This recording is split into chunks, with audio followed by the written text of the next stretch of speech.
Hate is back in fashion. Gregory Hood.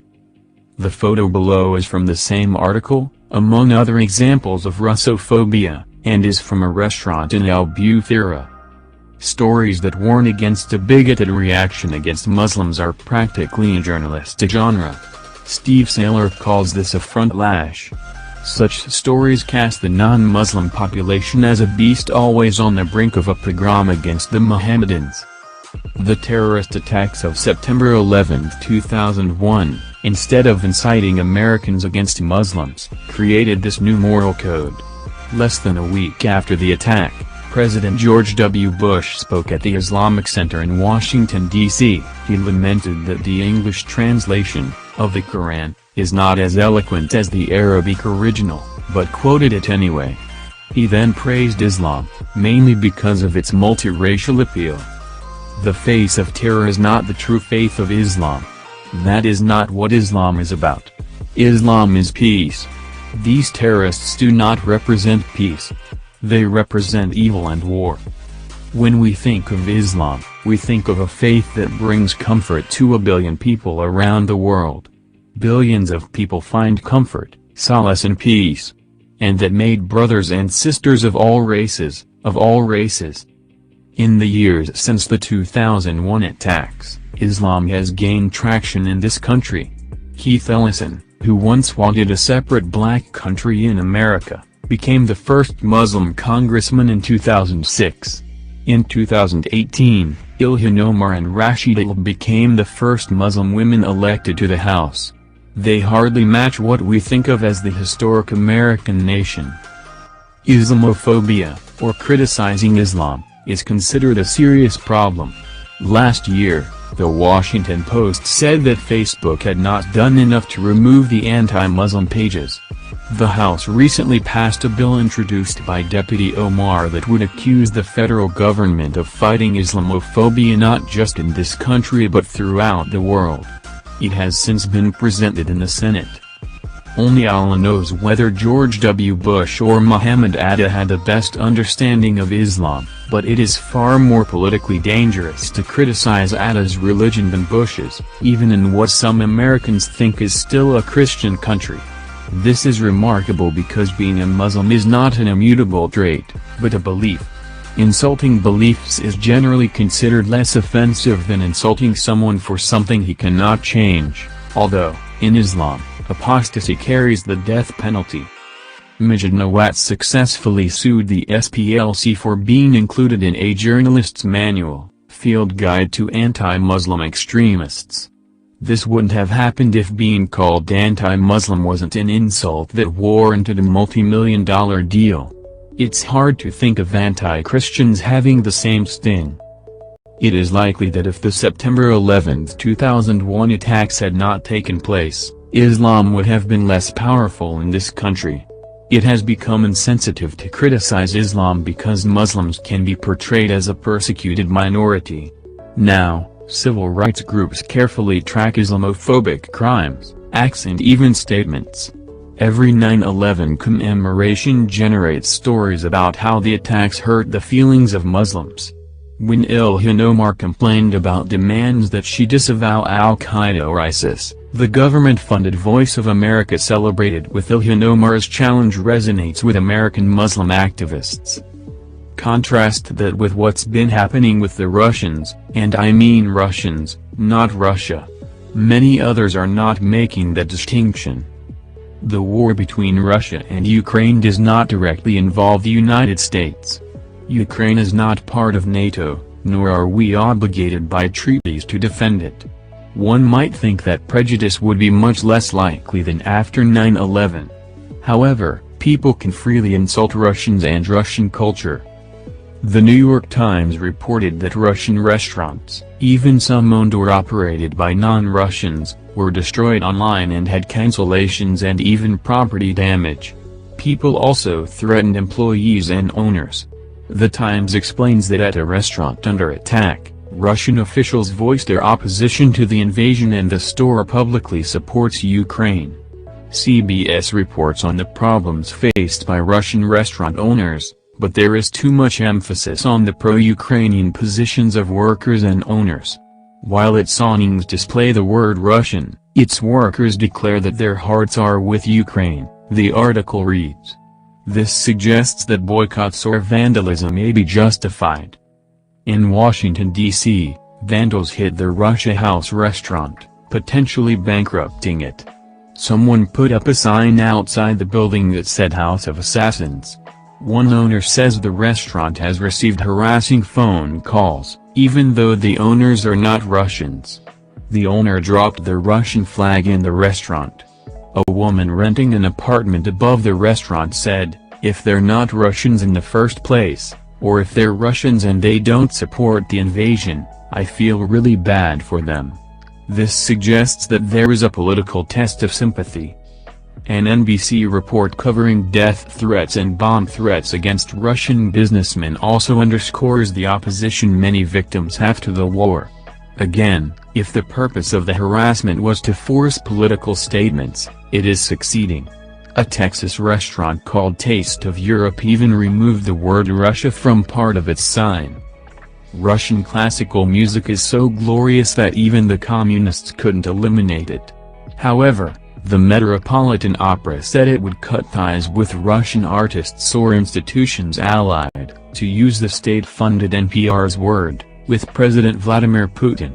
One of the victims was soprano Anna Netrebko. Is that really cool? The Civil Rights Act of 1964 prohibits discrimination based on national origin, not just race. Another victim was conductor Valery Gergiev, who lost his job at the Munich Philharmonic. "I expected him to reconsider and revise his very positive assessment of the Russian ruler," said the mayor of Munich. "He didn't do. Even in an article allegedly against the dangerous path of imposing a moral test on musicians, the conductor must pay for his close ties to the Russian regime. Unless a Russian is willing to denounce his president and his country in time of war at the behest of foreigners, he could lose his job." In Wales, an orchestra removed Tchaikovsky. The cannon fire and militarism of the overture of 1812 were not only the problem, but also his play Little Russian. It was not explained in this Newsweek article, but Little Russia can be considered a demeaning way of referring to Ukraine as well as Ukraine. The article quoted a Twitter user who said, "Tchaikovsky died 129 years before Putin decided to invade Ukraine. He was gay, liberal, and ultimately rejected Russian nationalism. We must not allow our righteous hatred of the invasion to turn into disgust for all things Russian or the Russian people." Tchaikovsky gets a pass not just because he's dead, but because he was supposedly gay, liberal, and ultimately rejected Russian nationalism. A Japanese orchestra is also releasing the overture of 1812. It includes at least one other piece by Tchaikovsky, along with a symphonic poem by a composer who championed Finnish independence in 1899. Tim Wise must never have heard of Tchaikovsky or Pushkin. The famous anti-hate activist created some hate himself. The University of Milano-Bicocca has postponed a series of lectures on Fyodor Dostoevsky to avoid any controversy. The university backtracked after the professor publicly protested, albeit with obligatory comments about the horrible situation in Ukraine. "It's awful, but is this statement necessary? If so, why isn't someone like Ilhan Omar needed when she talks about Islam, given her support for lenient sentences for ISIS recruits?" In Germany, some stores do not sell products made in Russia. However, one restaurant went further and said that they would not serve people with Russian passports, although I have never heard of a restaurant that checks your passport before allowing you to order. A Russian restaurant owner in Germany also faced cancellations, despite putting up a sign that reads "War has no place in our communities." A beauty clinic in Australia by the name of Killer Russians is changing its name because it has received death threats. Also supports Ukraine. Alcohol is political. New Hampshire Governor Chris Sununu signed an executive order directing state-owned liquor stores to stop selling Russian products. Ohio, Pennsylvania and Utah did the same. Non-Russian vodka brands are loudly announcing this fact. There have been many news stories instructing readers which brands are Russian and which are not.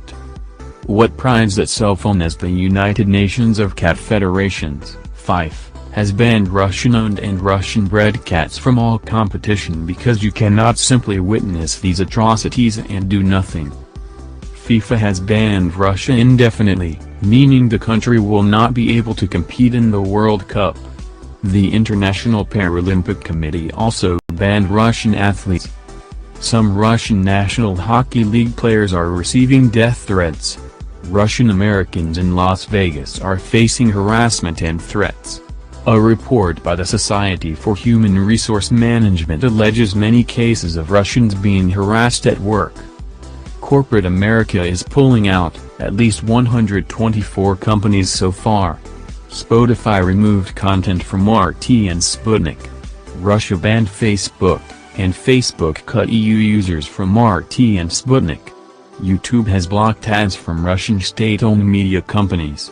Facebook changed the policy of the previously banned Nazi Ukrainian nationalist military unit, the Azov Battalion.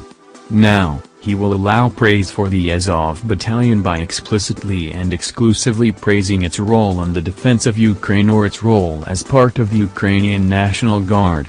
Vowing to a campaign, Amazon banned shirts with the letter Z that could be interpreted as supporting Russia.